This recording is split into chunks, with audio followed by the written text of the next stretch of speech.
Clara had always been a pragmatic woman. She had learned from a young age that life was not made of dreams or fairy tales. She had not been taught to dream, but to act, to fight for what she wanted. His parents, themselves from modest backgrounds, had instilled in him the value of hard work and discipline. This was how she forged herself, gradually building her career in a relentless business world. As the director of a successful company, she had learned to manage crises, to make decisions under pressure, to be constantly on the alert. Each day was a new test, a challenge to take on, a goal to achieve. Dreams, emotions, all seemed like distractions, luxuries she couldn't afford. She had succeeded where many had failed, by putting rationality and efficiency above all else. She was admired for her ability to control her environment, for her apparent coldness and her efficiency in leading her team, her company, towards success. But behind this mask, a question persisted. At what cost? However, that morning, as she stood at the airport gate, ready to board the plane on a trip she had carefully planned with Julian, her husband, something changed inside her. Suddenly, his principles seemed ridiculous. The reality she had carefully constructed, that of the perfect woman, the devoted wife, the steadfast professional, was crumbling. What she had always believed to be carefully considered choices suddenly seemed empty, insignificant. She could no longer recognize herself in this life where every movement was a strategy, every word, a calculation. She had cancelled her tickets, without thinking, without explanation. It was an impulsive gesture, perhaps thoughtless, but a gesture which, paradoxically, seemed essential to him. She hadn't taken the time to consider the immediate consequences, or to think about what that meant. All she knew was that she felt an urgency in her heart, a pressing feeling that she could no longer ignore, an intuition that called her to react before it was too late. And this SMS from Julian. This message was like a sentence, sharp and definitive, written in the icy simplicity of these few words. Clara, I have things to tell you. You no longer have to expect anything from me. You can cancel your tickets. She had read these words several times, but they seemed to make no sense. A short breath escaped her, and a heavy feeling of emptiness fell over her. This message, written as an ultimate truth, resonated in his head. She had never imagined that Julian, with whom she had shared so many dreams and projects, could one day be reduced to these few words without effect. She knew their relationship had become distant, but never to this extent. It had always seemed to him that they were constantly bickering, that there was always a certain coldness, but at that precise moment, it was no longer indifference. It was the end. His mind had been caught in a whirlwind of conflicting emotions. Anger, sadness, disappointment, but also a strange form of liberation. She had felt a kind of catharsis, a brutal relief, as if this unexpected ultimatum had come to put an end to a chapter that she had put off for too long. She had long revolved around the idea that their marriage was just a facade, a form of maintaining social and family order. But, in that moment, she knew there was no going back. What she had ignored for years came back to her face.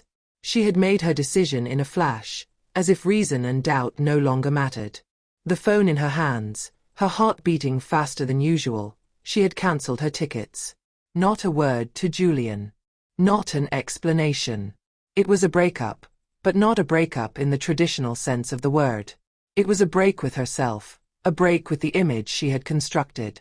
A liberation, yes, but also a collapse.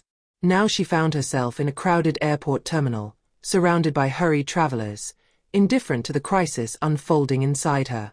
People passed by, in a hurry to catch their flights, to leave for new destinations, without suspecting the internal storm that Clara was facing. She was there, frozen in this suspended space-time, gradually realizing that this moment was not just that of the cancellation of her tickets. It marked the end of a cycle. The end of a life that she had lived in a form of control, appearance, efficiency, but which, in reality, had left her empty, in search of something she did not even know how to name. Julian, for his part, was in an isolated office, his thoughts in complete disarray. He knew their marriage had deteriorated over time. He had seen her immerse herself in her work, moving away a little more every day. He felt more and more like he was just a distant presence in her life. He blamed himself, of course. He blamed himself for never having been present enough, for never having had the strength to speak frankly about their difficulties. But he couldn't find the words. He didn't even know where to start. What he feared was confrontation. The truth. He never wanted to face it, for fear of losing everything. But little by little, he understood that their relationship was nothing more than routine, a series of tasteless gestures. He hadn't wanted her to know. Not right away, not like this. And yet, he had pressed send in a moment of desperation. He thought the message, as cold and abrupt as it was, would be a way to protect her, to keep her away from him before she discovered the truth. And by sending it, he had lost control of everything, including himself. He knew this was the last chance to gain control over her. But, deep down, he also knew that the decision had already been made. They were already lost. He couldn't stop himself from sending this text message. This brutal message was not only an act of rejection, it was also a last gesture of control in a situation where he no longer had any control. But what Julian didn't know was that Clara wasn't the only one to have made an irrevocable decision that day. In the privacy of her office, Julian, whom she often thought distant and indifferent, was himself prey to a revelation that terrified him. Although he made the decision to end their relationship, it was a choice dictated by anxiety and fear of the unknown, not absolute certainty.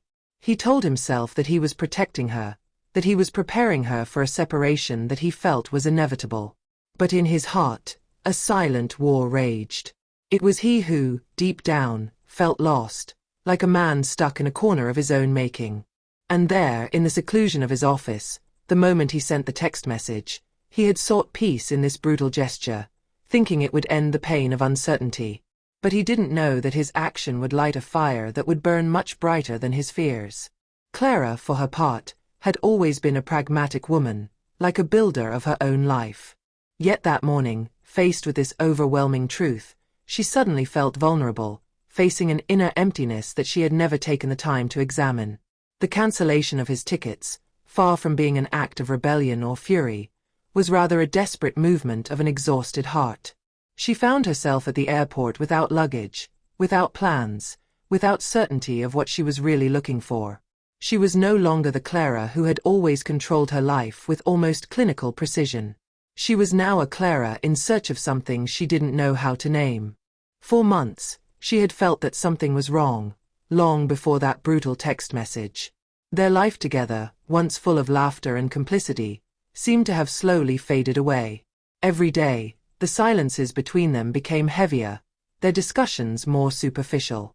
At first, she had clung to the idea that everything would work out, that everything could still go back to normal if she tried hard enough. She had planned this trip to New York, a moment to find herself, to rekindle the flame. But deep down, she knew she was lying to herself. The trip was not a real hope of reconciliation, but a final act of courage to try to reconnect with what now seemed a distant memory. Staring at her phone, waiting for takeoff, she had begun to wonder if she had ever been truly happy. She remembered their first days together, the burning passion, the shared projects. But today it all seemed so distant, so artificial. Had she sacrificed her own happiness for an idealized version of their life together? Had she believed, all this time, that being a perfect woman in this marriage was all she could be? The truth assailed him like an impetuous flood. Maybe everything she had built was just an illusion, a sandcastle weakened by the waves of reality. She was tired. Tired of having to play a role, tired of always being the strong Clara, the competent Clara, the perfect woman that everyone expected. But who was she really deep down, if she was only a woman lost in a marriage of convenience, suffering the coldness of silences and unsaid things, desperately seeking to hold together pieces of what was no longer? She was no longer the woman who had dreamed with Julian of changing the world. She was no longer the one who once lost herself in deep conversations with him, her eyes shining with shared dreams. No, today she felt like a stranger to herself. When Julian's text message arrived, it wasn't just a farewell message. It was a catalyst, a breaking point, a brutal truth that opened the door to a world that Clara had long avoided. She understood, in a moment of dazzling clarity, that her desires had been repressed for too long. She had buried her own dreams and true aspirations under a layer of duties, expectations, performances. This text message forced her to face herself, to accept that she could no longer escape this reality that had escaped her. But instead of giving in to panic, another feeling rose within her. The realization that she had the right to change, the right to redefine her life. She was now alone in this airport terminal, far from her responsibilities, from her role as director, from her image of a perfect wife. The world seemed to move on around her, but she was no longer sure she was part of it. The noise of the announcements, the hurried footsteps of travelers, the indistinct voices crossing each other, all this seemed distant to him. She felt suspended in another space-time, that of personal quest and introspection. But it was a heavy silence, a silence she had never known before.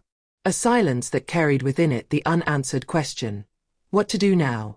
She wandered among the passengers, feeling disconnected from reality, without baggage, without a goal, simply looking for something. Maybe truth, maybe inner peace, maybe freedom. She didn't know it yet, but a new version of herself was emerging. A version without the chains of perfection, without Julian's expectations, without the demands she imposed on herself. This version of Clara now found herself facing her fears, her regrets and her unspoken desires.